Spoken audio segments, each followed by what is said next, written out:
Hello, I'm Diana Baptista. I'm a data journalist for the Thomson Reuters Foundation, Context, and I'm based in Mexico City. All right. Welcome, everyone, to another episode of Working People, a podcast about the lives, jobs, dreams, and struggles of the working class today. Brought to you in partnership with In These Times magazine and the Real News Network, produced by Jules Taylor, and made possible by the support of listeners like you. Working People is a proud member of the Labor Radio Podcast Network. If you're hungry for more worker and labor-focused shows like ours, follow the link in the show notes and go check out all the other great shows in our network. And please support the work that we're doing here at Working People, because we can't keep going without you. Share our episodes with your coworkers, your friends, and family members. Leave positive reviews of the show on Spotify and Apple Podcasts. And reach out to us if you have recommendations for working folks you'd like us to talk to or subjects you'd like us to investigate. And please support the work we do at the Real News Network by going to therealnews.com/donate, especially if you want to see more reporting from the front lines of struggle around the U.S. and across the world. My name is Maximilian Alvarez, and today we've got another critical installment of our ongoing Sacrificed series, where we are speaking with people working and living in industrial, government-run, and climate sacrifice zones around the U.S. and beyond, where we investigate the root causes and the connections between sacrifice communities, and where we talk seriously about what we can do about it. In the description of a recent video report titled, "Forget Jobs, AI is Coming for Your Water," Diana Baptista and Fintan McDonnell write, quote, "Artificial intelligence lives on power and water, fed to it in vast quantities by data centers around the world. And these centers are increasingly located in the global south. One estimate from the University of California, Riverside says AI's total water demand by 2027 could be more than half the total annual water withdrawal of the United Kingdom. But all we really have are estimates. Big tech firms have been secretive about the amount of public water used by individual data centers, and up to half of all data centers don't even measure how much water they use, according to one survey. Colón, a municipality north of Mexico City in central Mexico, is home to Microsoft's first hyperscale data center campus in the country. The town of 67,000 is suffering extreme drought. Its two dams have nearly dried up. Farmers are struggling with dead crops, and families are relying on trucked and bottled water to fulfill their daily needs. Mexico, leveraging its proximity to the U.S., is hoping to convince big tech to, quote, nearshore their facilities here. The state of Querétaro is offering favorable land loans, cheap electricity, and a pool of local talent. Similar stories are playing out around the world. In Uruguay, Google admitted that a planned data center in Montevideo would require 7.6 million liters of drinking water per day, while the country was suffering a historic 3-year drought. In the United States, a bill has been introduced in the Senate to compel big tech to reveal the environmental impacts of AI after reports of conflict over water between farmers and big tech in the desert of Arizona. End quote. So that's what we're going to be discussing today, and I could not be more honored to have Diana Baptista on the show with us. Diana is, as you heard, a data journalist at the Thomson Reuters Foundation. She's based in Mexico City, and you can find a link to the vital video report that she produced with Fintan McDonnell for Context, a media platform created by the Thomson Reuters Foundation, in the show notes for this episode. And if you haven't already, I highly recommend that you watch the report and follow all the important work that Diana and her colleagues are doing over at Context. But we're going to have a conversation here that, hopefully will encourage you to go watch the report if you haven't already, because you really, really should. And Diana, thank you so much for joining me today, and thank you so much for doing this important work. was really excited to learn about it, although I was horrified to learn what you found in reporting, this stuff. And so I want to dig into all of this, but I guess before we really dig into the meat of this particular story, I wanted to ask if we could start with a sort of zoomed out context here for the water crisis that is going on in Mexico and has been going on for some time. I remember as a grad student in Mexico City, like everybody else, I was getting my water, in those big jugs, like people in our buildings were getting them delivered twice a week, or, you'd walk to the corner shop and carry back these heavy, expensive, bottles of purified water while the stuff coming out of your taps, was not fit to drink. So for folks who are listening to this who maybe don't know about how bad the water crisis in Mexico is, I was wondering if you could just sort of give us some context there. How bad is it? First of all, thank you, Maximilian. It's such a pleasure to be in this podcast. Thank you so much for the invitation. So, yeah, let's talk about Mexico. So, we have drinking water, we have taps in 99% of the country. However, this is not drinking water. We don't put a glass of water and drink from it. It all comes from bottles and the water we collect to drink afterwards. And this is because of several issues with infrastructure that have been going on for decades now. And one of the main issues we're having right now in Mexico is drought. We have had several rain seasons that have been irregular. Our dams are not filling up. And this is all around the country, except the southern part of the country. But most of it is just drying up. And the truth is that we've come completely dependent to water bottle companies. So we're talking, and all these big soda companies.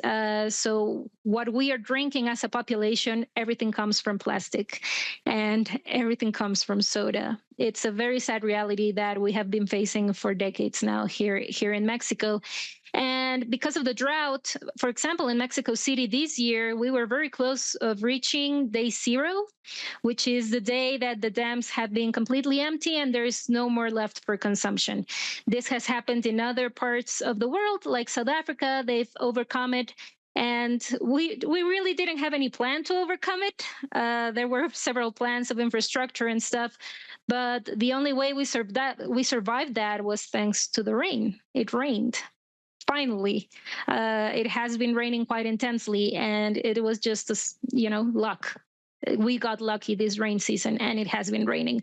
Otherwise, perhaps we would have reached day zero for Mexico City, and that means around 20 million people without access to water, right? So very serious stuff, and we focused on our investigation on a place that is north of Mexico City. It's around 3 hours away. That is called Querétaro. And for many years, this has been a semi-desert, and it has been struggling with tremendous drought. This means that at least for 3 years, rain seasons have been irregular. Dams are almost completely empty. If you go there, everything is yellow. Everything feels dry, and the sun, with the heat waves we have been getting, it has been horrible up there. And well, people are dependent more than ever on water bottle companies at the moment. So one of the main issues we have in Mexico as well is unequal water distribution. So this means that these big soda and water bottled water companies are located in these places with extreme drought, and most of the water is being allocated to them. So our public water, our public resources are going to these companies so they can sell water to us in the form of plastic. And activists for many years now have been fighting this around the country because this is for soda, for bottled water, and for beer. And a lot of beer that's getting exported to the United States, for example. So activists have, been very angry for many years, denouncing that this water inequality is just very hard on the population. I want to circle back to that in the end when we sort of connect this story in Mexico that you've reported on to the other stories that we've been reporting on in this Sacrificed series, right? And kind of how what you're describing is really the future that lies in store for so many of us. And that future's already here for towns like East Palestine, Ohio, where people are still living off of bottled water, right? So I want to like end up there. But let's kind of stay in Colón for a minute and talk about what it was like for you to really start digging into this story. And what you were learning about Microsoft's plans for this massive campus, in Colón, a municipality that's already experiencing extreme drought. Of course. So this was all born. This all came from the fact that from the Thomson Reuters Foundation, we have been investigating the expansion of data centers in the global south. And we had been reading that a lot of them were coming to Mexico. And suddenly Microsoft made this big announcement saying, we have invested billions in the state of Querétaro, and we're opening up this hyperscale cloud region, which we're not very sure yet what it means. But it came with billions of dollars of investment, and it was a huge announcement. It even reached the president. The president was, very happy about this investment. So we looked at Querétaro and wondered, we know data centers take water. We know there's not enough data on how much water they take, but there have been a lot of battles around the global south when these data centers come to town. And we were very interested in the fact that from Querétaro, we heard nothing but silence. We weren't hearing the activists, we weren't hearing the protests. So we wondered, is nobody looking at Querétaro? What's happening there? So we decided to make the trip up there to Colón. The Colón is this very large municipality, so you have a lot of industry in Colón. You have car manufacturers, and you have agriculture, and you have chickens and meat and protein industry. And then you have these very small towns hidden in the mountains that are the ones where small farmers and people living off tourism actually live, and they're among the most vulnerable population in our country. So we went up there, and Querétaro has always had a problem because of all the water that goes to the industry, right? You have these huge industrial parks among these yellowed hills where everything you see is dry, and a lot of water is being taken by the industry. And it's such a stark contrast from where you'd expect big industry to grow. And then we went to these little towns in the municipality of Colón. There must be around 50 minutes away from where all the industrial parks with the data centers are located. And over there, we saw people really struggling. We went to a community that is called La Salitrera. And this is an indigenous community. Most people are very small farmers. They have very small restaurants that has no electricity. They have no tap water there. They bring their own water in water jugs, and they live off tourism. From every weekend, people would go from Mexico City or from Querétaro capital to that little town and just spend a couple of days next to the dam in the water, eat, and go back home, right? So that's what the people live off. But when we went there, the dams were almost completely empty. And there was nobody there. We went there on Father's Day, which is supposed to be one of the most active days. And there was a lot of music. There were people. But, after a couple of hours, everybody left and the businesses were all empty. So we saw people had nobody to sell their fish to or their produce. Nobody was doing water sports. They weren't eating at the restaurants. It just felt very lonely. Where this town's life is around water, when there's no water, everything just dies around it. As the water protectors have famously burned onto our memories, water is life, right? And without water, there's no life. And that's really the direction that we're heading in. There's how more basically can we put it here? And I want to kind of drill down on this point. Because I know as you guys say in the report, and as I mentioned in the introduction, right, it's actually hard to determine how much water, like these data centers and big tech in general are using.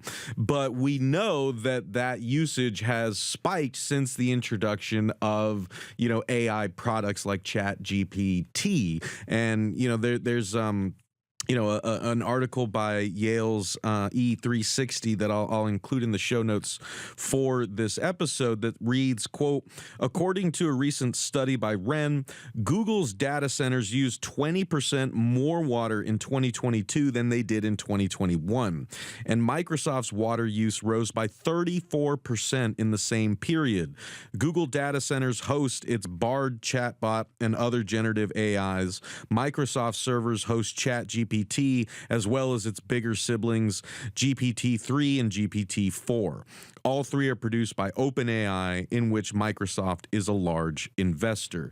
So, Diana, could you just like flesh this out a little more for folks, like that, like how the introduction of so-called AI has played into this story, and how much like water usage we're really talking about here? I mean, this has been quite an adventure to try to figure out how much water is being used.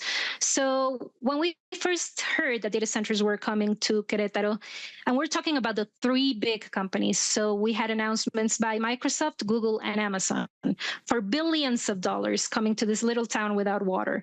So the first thing we did was ask. We asked the companies, can you tell us how much water, how many data center units you have first in the state, and how many you're planning to build, and how much water they will take.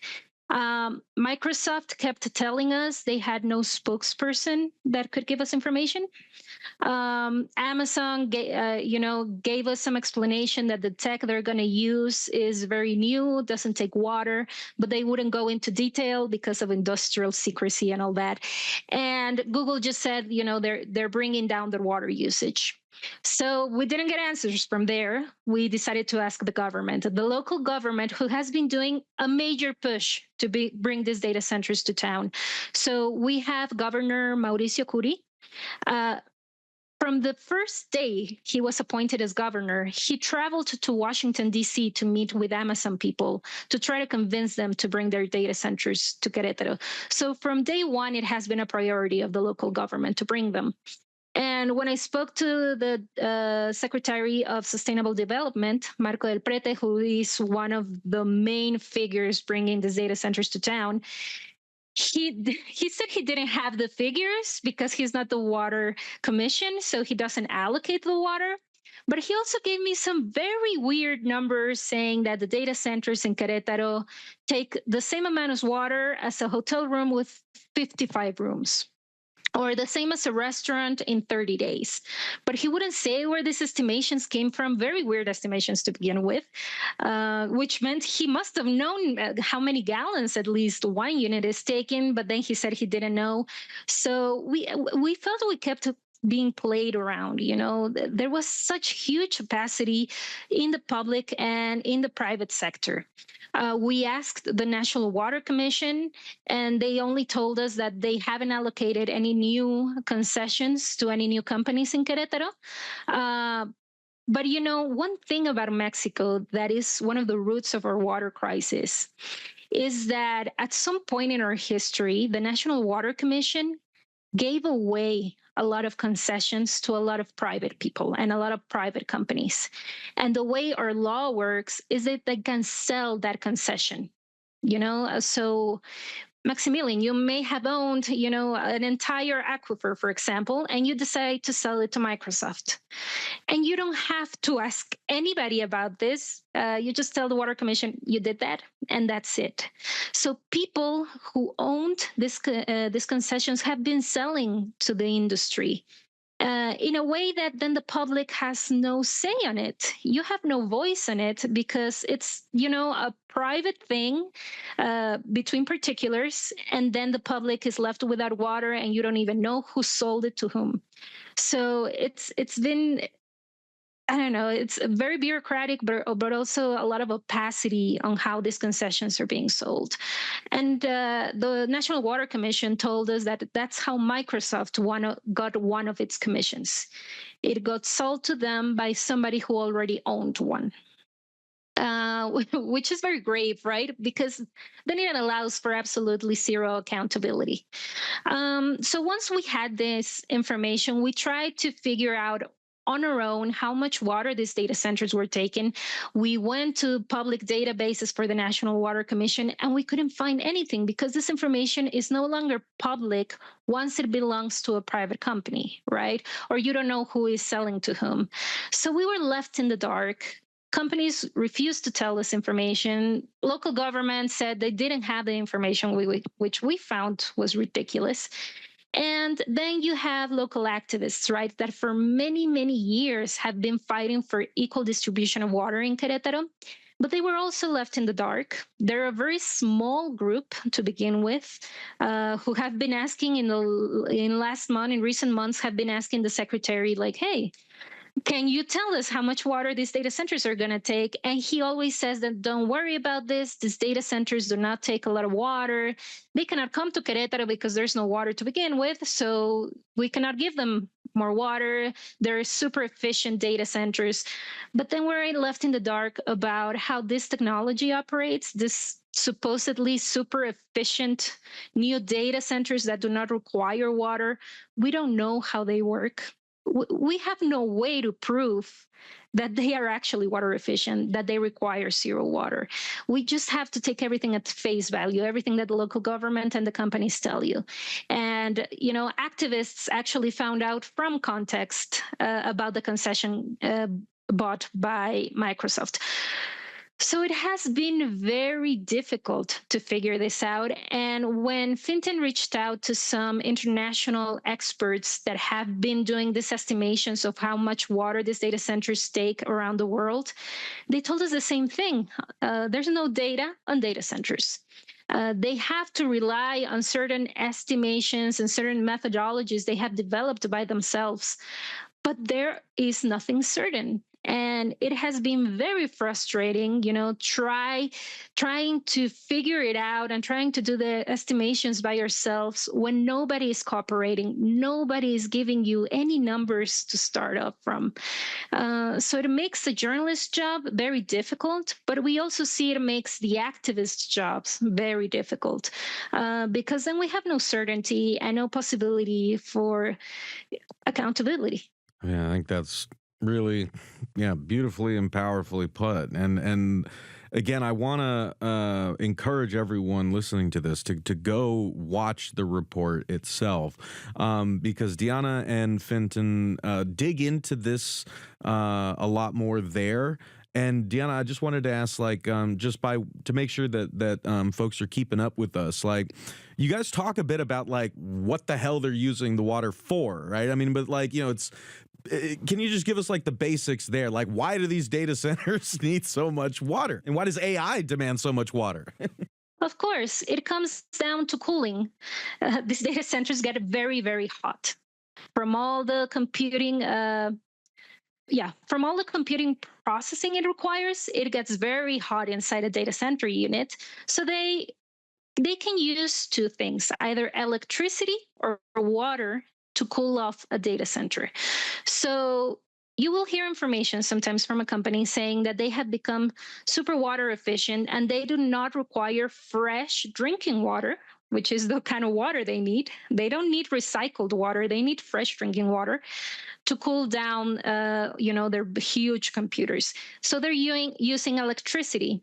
But the experts we have spoken to have also estimated how much water a country needs to power its electricity that powers the data centers. So no process for a data center is water-free to begin with. Everything requires water. So of course, they may come to Querétaro and say, all we're going to need is electricity, but in the end, the power plants are also running on water. So Querétaro needs water to run these power plants, to run data centers. So in the end, everything needs water. So that becomes kind of tricky to understand, right? And what does AI have to do with this? So First of all, most of the data centers that are coming to Mexico are for the cloud. So for storing our images and our memes, our thousand unread emails and everything like this. The secretary, when I spoke to him, he said this was the industry of the future, that everything we would need as humans would be, cloud storage, and that Querétaro would be so much stronger by becoming a data center valley because the world would need our services, which tells us a lot about balancing the creation of jobs with the depletion of our natural resources. And AI, yes, as these AI systems grow, uh, these companies are also looking to the global south to locate their data centers. And experts told us this is for different reasons. First of all, because local governments are giving them incentives, right? So water is cheap. Electricity is cheap. In Querétaro, we found out they're even giving some of them free land. We found a contract that the Congress approved this huge land to be giving to Cloud HQ for a data center. There's a pool of local talent that, as we know, in the global south, you pay less than you would in the north. And then you have all these local governments that are not asking questions, right? So we were very skeptical when the secretary told us he wouldn't know how much water would be allocated to these data centers, because we imagine when they travel to Washington, D.C. to talk to these companies, they must have discussed this, right? It must have come up. How much water are you going to use? What are your estimates? What is the technology you're using? So I don't want to think they're not even discussing this, or they're not even thinking about these questions. They're just telling them, come and bring your money, right? So these are the two technologies that are using these data centers: AI and cloud storage.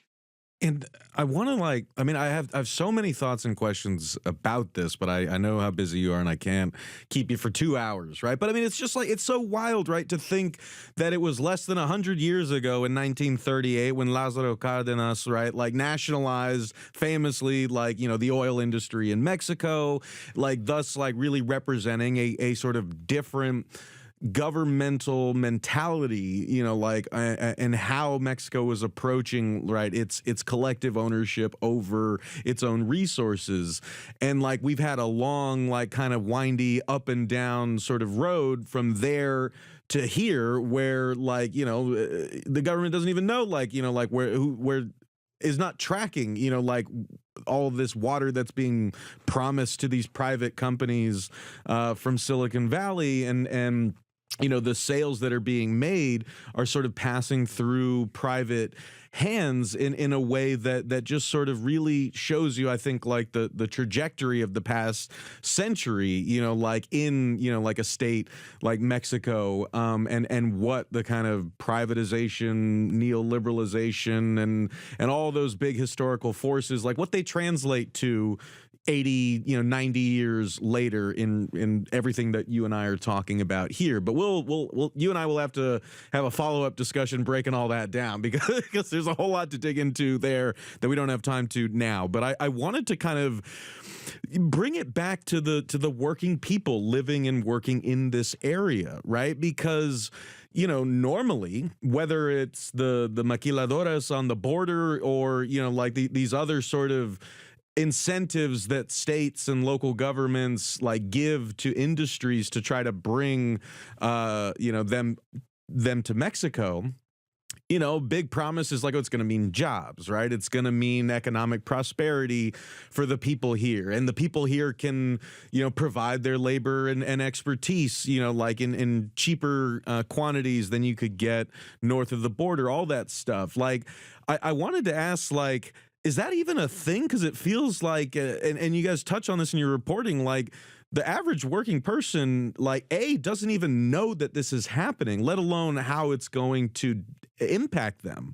And B, like they're sure as shit not gonna benefit from it. Like, so could you talk a bit about that? Like what this all looks like, or doesn't look like through the eyes of local working people in Colón? Well, I think Colón is going to be a victim of its own success, because you had this deserted area that suddenly it's becoming the data center valley, and you had all these other industries. So you're attracting a lot of people that are not even from Colón.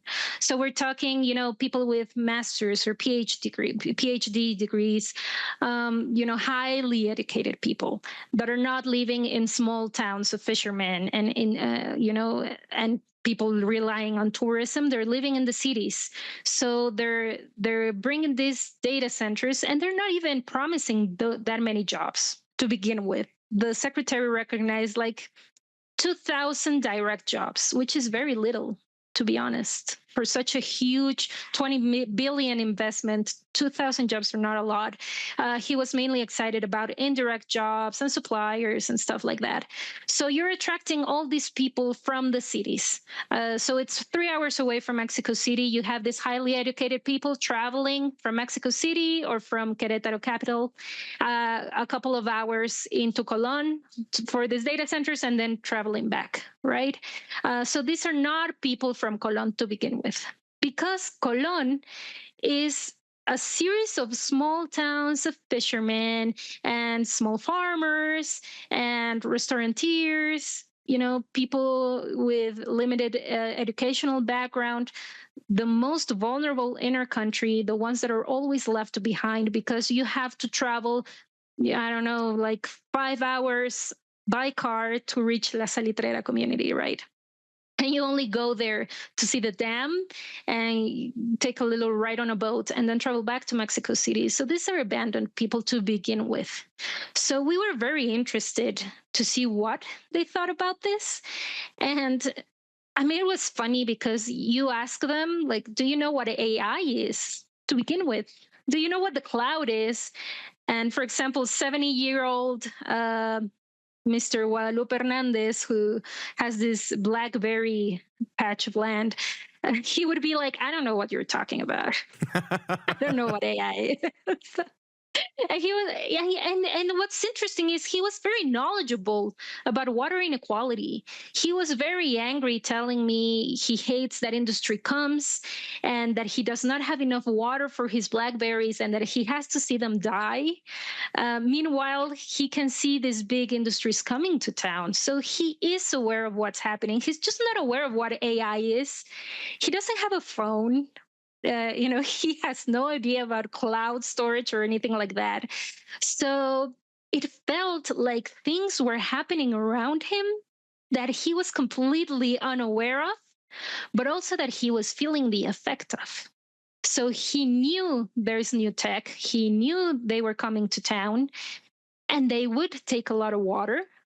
And the only way he could relate to that was because his blackberries were dying and because it hadn't rained in 2 years. And he showed me how the heat waves burned them and they were all yellowed and they couldn't grow because there wasn't enough water for his crops. We went to this small restaurant next to the dam that receives all this tourism year to year. And again, the same story. These are very old people who have no idea about technology, but that will tell you about how water inequality is affecting them and how they find it unfair that the priority is given to the industry instead of them, and that they have to have water once a week. So, for example, we spoke to this woman who owns a small restaurant next to a dam. The restaurant has no electricity. It has no tap water. So she has to bring everything from her house. So she gets water in her house every 8 days. She fills all these water jugs and she carries them on her back all the way to her restaurant. And that's how she kind of survives, the entire week in her restaurant.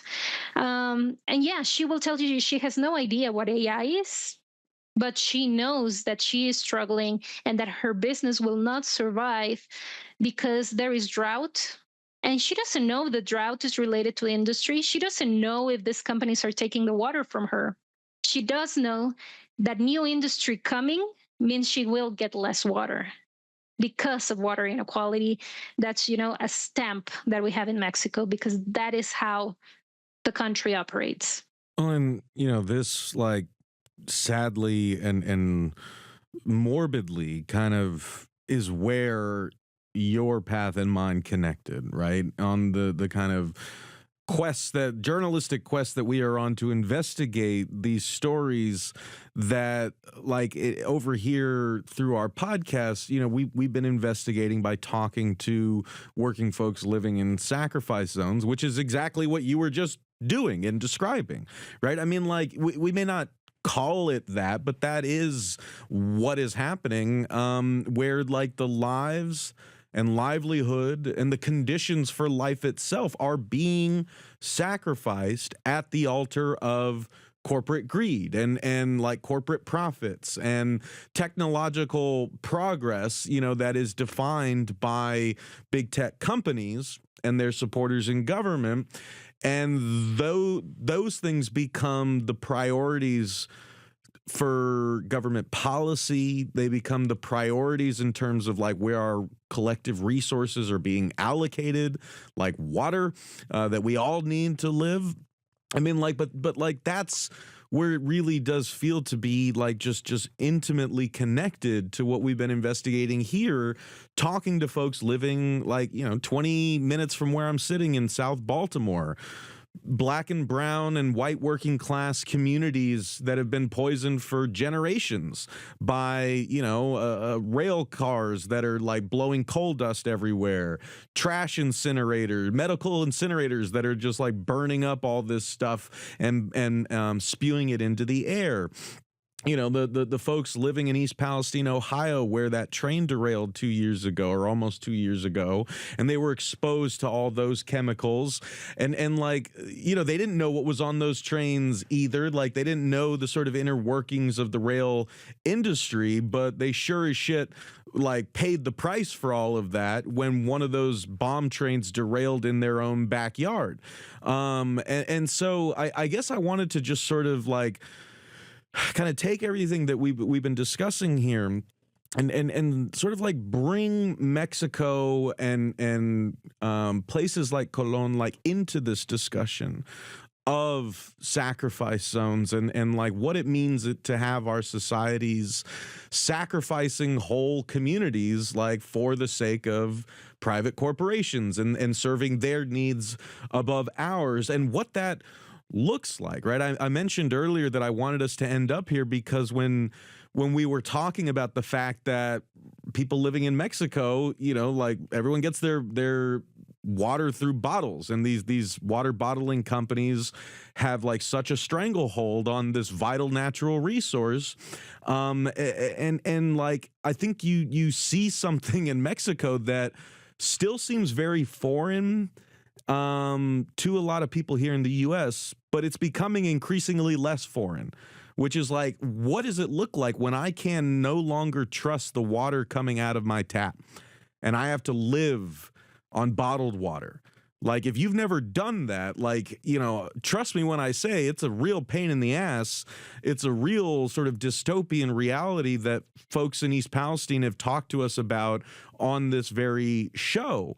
And like, that's not something to strive for, but it feels like a reality that like we're just accepting, both in like areas of the global South that have been experiencing this for years, but also like the global working class population. Like, this just feels like the direction that we're all like heading in. So I guess I just wanted to sort of ask, like, doing this research and this reporting on these data centers, and I guess like, what do you think this like necessarily kind of like adds to what our listeners here are hearing when we're talking to like sacrifice communities here in the United States?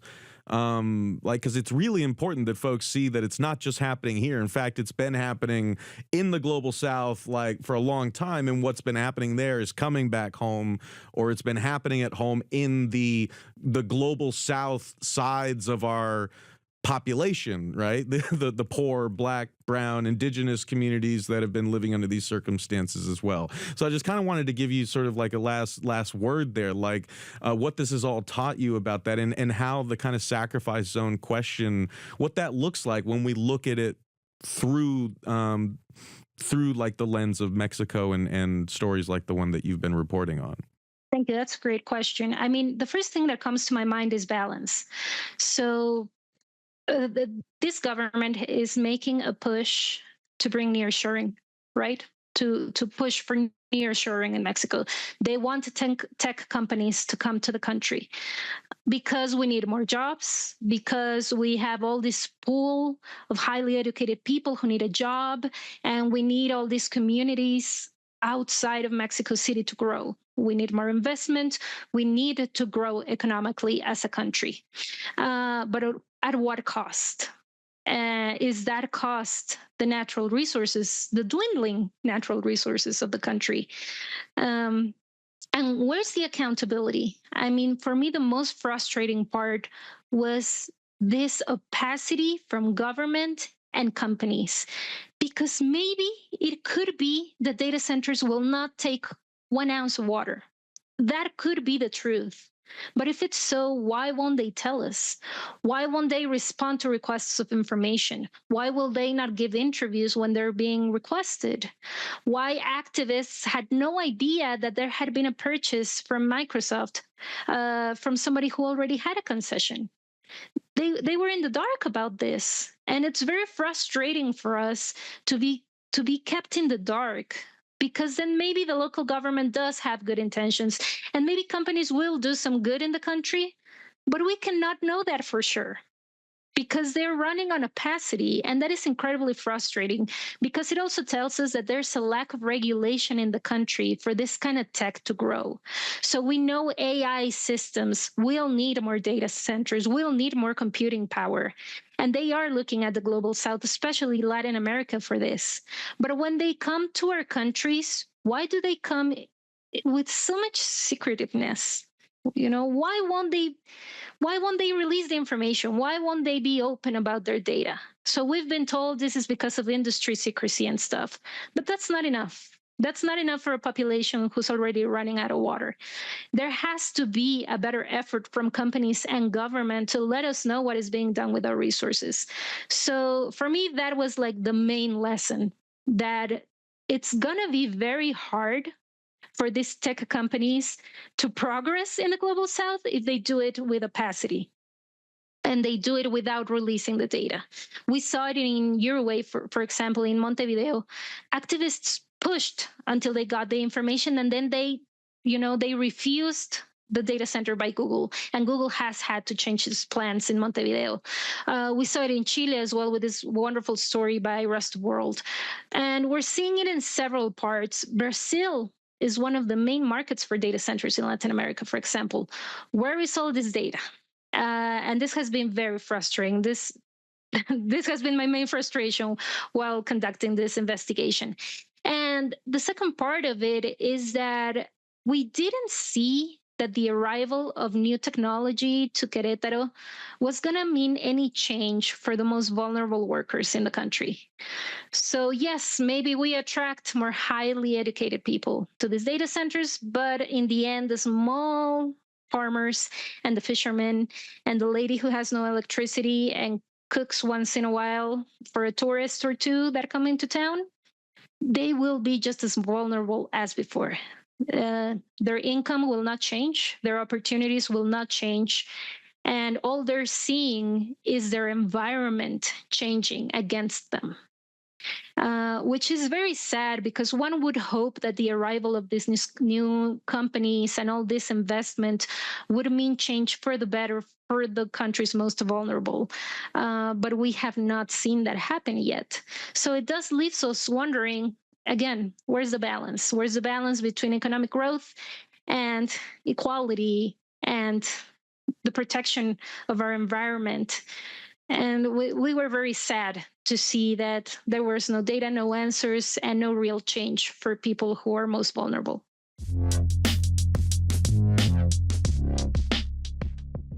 All right, gang, that's going to wrap things up for us this week. I want to thank our amazing guest, Diana Baptista, for talking with me today, and I want to thank her for all the important work that she is doing. Be sure to follow Diana's work and follow the link in the show notes to watch Diana's video report, Forget Jobs, AI is Coming for Your Water, which she and Fintan McDonnell produced for Context, a media platform created by the Thomson Reuters Foundation.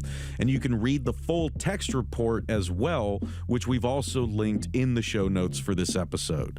And as always, I want to thank you all for listening, and I want to thank you for caring. We'll see y'all back here next week for another episode of Working People. And if you can't wait that long, then go subscribe to our Patreon and check out the awesome bonus episodes that we've published there for our patrons over the years.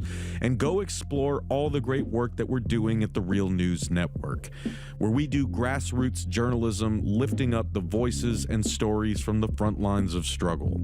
Sign up for the Real News newsletter so you never miss a story, and help us do more work like this by going to therealnews.com/donate and becoming a supporter today. It really makes a difference. I'm Maximilian Alvarez. Take care of yourselves. Take care of each other. Solidarity forever.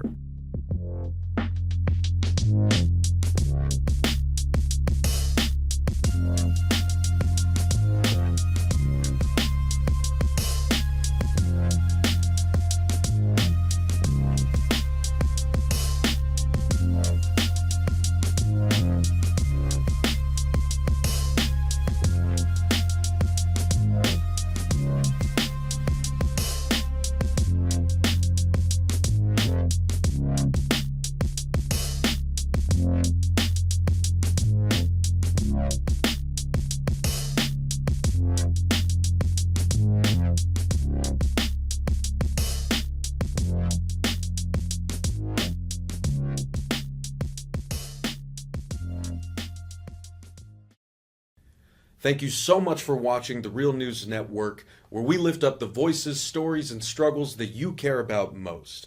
And we need your help to keep doing this work. So please tap your screen now, subscribe, and donate to the Real News Network. Solidarity forever.